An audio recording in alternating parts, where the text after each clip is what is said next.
тежестта на това, което носим. Може ли мъж, изграден изцяло върху дълга, някога да се научи да го оставя на страна заради любовта? През пролетта на 1912 година, в омекотения от дима град Виена, архиварят на императорския двор получи писмо.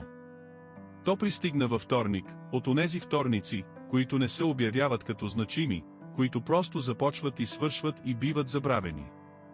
Но този нямаше да бъде забравен.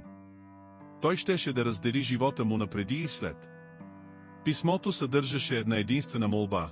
Вдовица, наскоро завърнала се от Прага след смъртта на съпруга си, даряваше частна колекция от ръкописи на императорските архиви. Тя трябваше да уреди прехвърлянето лично. Може ли архиварят да я приеме в удобно за него време? Той отговори още същия следобед. Да. Петък. 3 часа. Щеше да прекара остатъка от живота си благодарен, че не е отложил. Архиварят беше мъж на 41 години, слаб и прецизен, от онези хора, които държат емоциите си сгънати като документи в безкиселинни папки, каталогизирани по години, подредени под заглавия, до които никой друг няма достъп. Колегите му го възхищаваха. Началниците му се доверяваха напълно. А в уединението на своя апартамент на SHNLATRNZASSI той вечеряше сам всяка вечер и си казваше, че това е животът, който е избрал, което не беше нито напълно невярно, нито напълно вярно. Истината беше следната.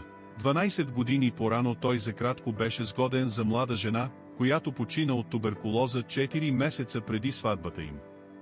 Той беше скърбил със същата задълбоченост, която прилагаше към всичко останало, и когато скръбта приключи, беше прибрал способността си за близост в същата вътрешна система за подреждане като останалото, под заглавие, което просто гласеше «Затворено». Той не се смяташе за нещастен. Това беше може би най-тъжното. Вдовицата пристигна в петък в 3:10.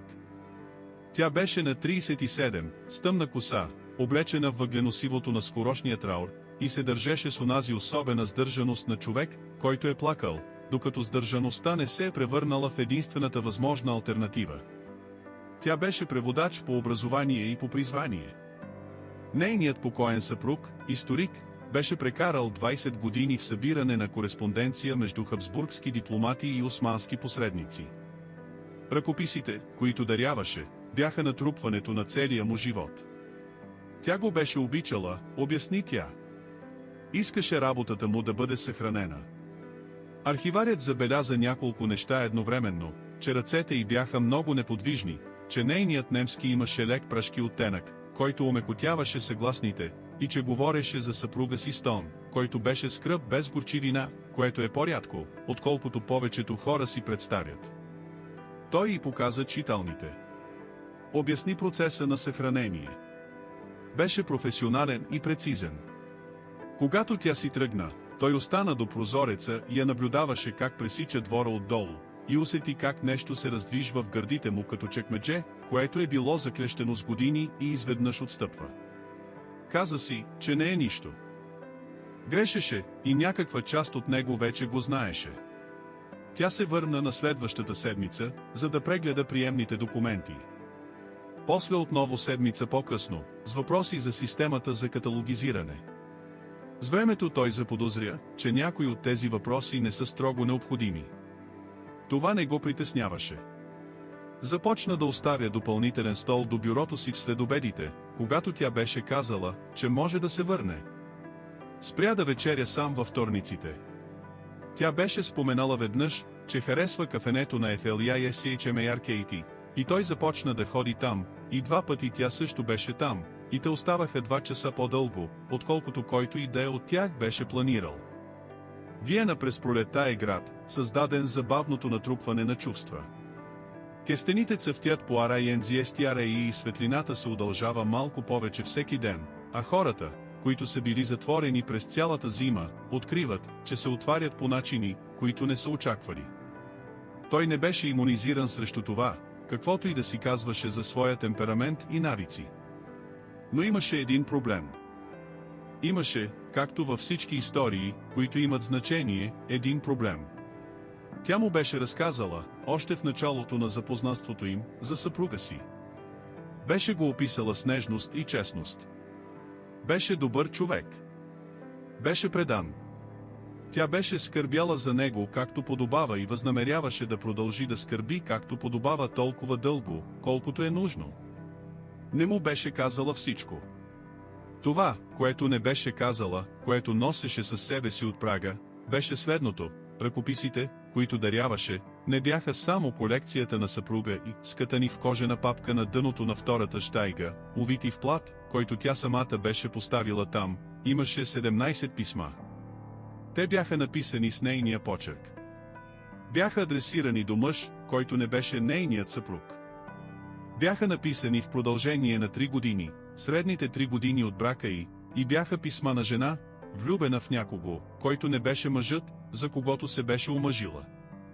Връзката, ако можеше да се нарече така, никога не беше физическа. Писмата съществуваха, чувството съществуваше, но тя беше сложила край на всичко, беше се върнала у дома, беше се обвързала отново с съпруга си и беше прекарала следващите години, наистина превръщайки се в отдадената съпруга, която беше обещала да бъде. Когато съпругът й почина, тя намери писмата сред собствените си вещи и разбра, с яснота почти като удар, какво означават, че беше прекарала 3 години влюбена в една представа за мъж, който никога не я беше избрал, че беше оплаквала тази непреживяна любов в мълчание и че се беше върнала към брака си, носейки рана, която никога не беше признала. Беше сложила тези писма в дарението, без напълно да е решила да го направи. Беше си казала, че ще ги извади. Не го направи. Каза си, че и това е форма на признание. Не беше напълно сигурна, че вярва в това. Архиварят намери писмата в една сряда в началото на юни.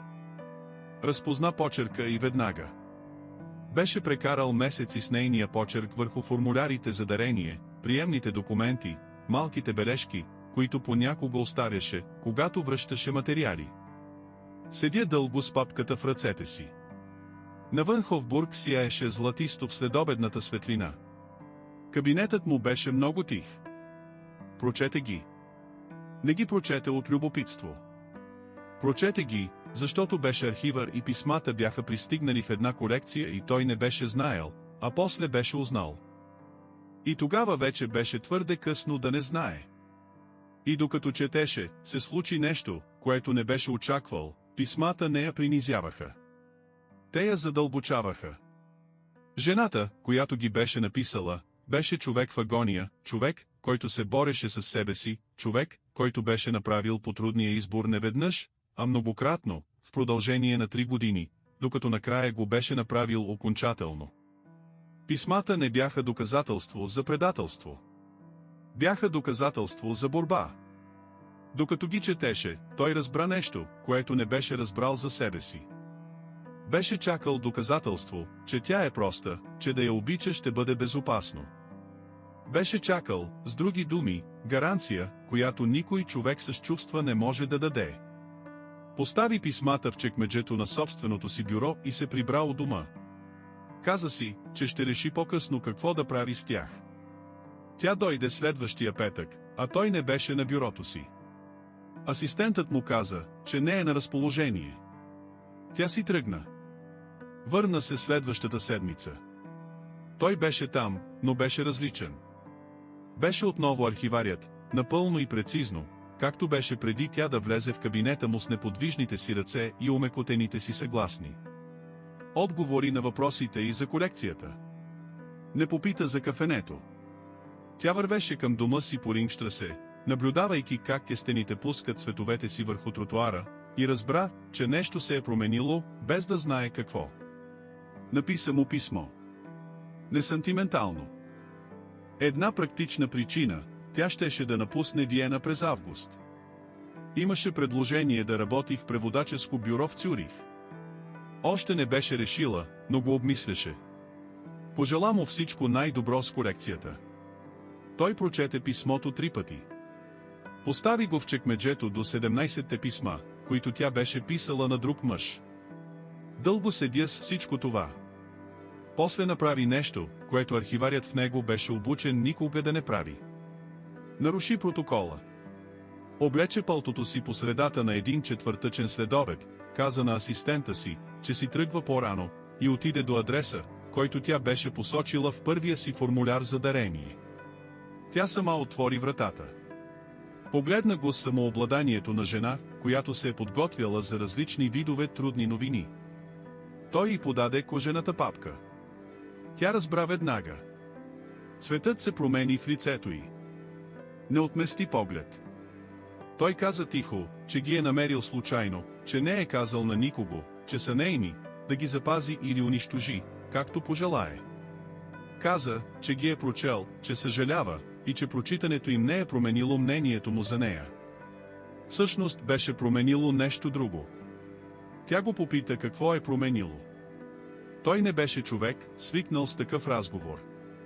Стоеше на прага на апартамента и с папката в ръцете си и миризмата на юни, влизаща през прозореца зад нея, и каза, с точността, която придаваше на всичко, което смяташе за истина, че е бил затворен много дълго време, че е вярвал, че това е същото като да бъдеш в безопасност, и че нейните писма са му показали човек, който е чувствал твърде много и въпреки това е избрал правилно, и че за първи път от 12 години му е хрумнало, че да чувстваш твърде много не е същото като да бъдеш унищожен.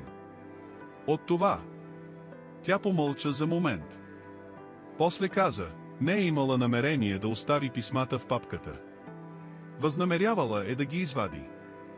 Не си е позволила да разбере защо не го е направила. Той каза, че мисли, че разбира защо. Тя направи крачка назад от вратата. Той влезе вътре. Не бързаха. Нямаше причина да бързат. Бяха двама души в късната си зрялост в град, който вече започваше да трепери по краищата си, макар че нито един от тях още не знаеше колко драстично светът щеше да се промени. Имаха лятото и го използваха внимателно, както хората използват времето, когато са научили да не приемат, че е безкрайно. Тя не отиде в Цюрих. Той не архивира писмата. Върна и ги една септемврийска вечер на малкия балкон на своя апартамент на SHNLATRNZASSI и я наблюдава как ги държи за миг, преди да ги пусне отвъд парапета. Те падаха по-отделно, всяко хванато от въздушното течение и носено надолу към тъмната улица отдолу, разтваряйки се в обикновената тъмнина на града. Тя каза, трябваше да ги изгоря преди години. Той каза, мисля, че първо е трябвало да ги оставиш някъде. Тя го погледна за момент с цялата тежест на човек, който е бил наистина видян и който е спрял да се страхува от това. Те се ожениха следващата пролет, тихо, с двама свидетели и без церемония, за която да си струва да се говори. Архиварят носеше най-доброто си пълто. Вдовицата, която вече не беше такава по начина, по който тази дума я беше определяла, носеше рокля в цвета на ранните кестени и не носеше нищо. Той взе ръката и на вратата на службата по гражданско състояние и тя почувства, за първи път от дълго време, че ръцете й не са неподвижни, защото се сдържа. Бяха неподвижни, защото най-сетне беше стигнала до правилното място. Той отвори всяко чекмедже. Хареса ли ви днешната история? Останете още малко. Напишете в коментарите от кой град гледате. Докосна ли ви това послание? Имате ли идеи за нови истории? Споделете ги, може да станат следващото видео. Харесайте, ако това послание е означавало нещо за вас. Абонирайте се, за да не пропуснете следващите видеа. Ако смятате, че някой би оценил това послание, споделете го. Вижте линковете в описанието, ако искате да подкрепите канала. Благодарим ви, че бяхте с нас. До следващото видео.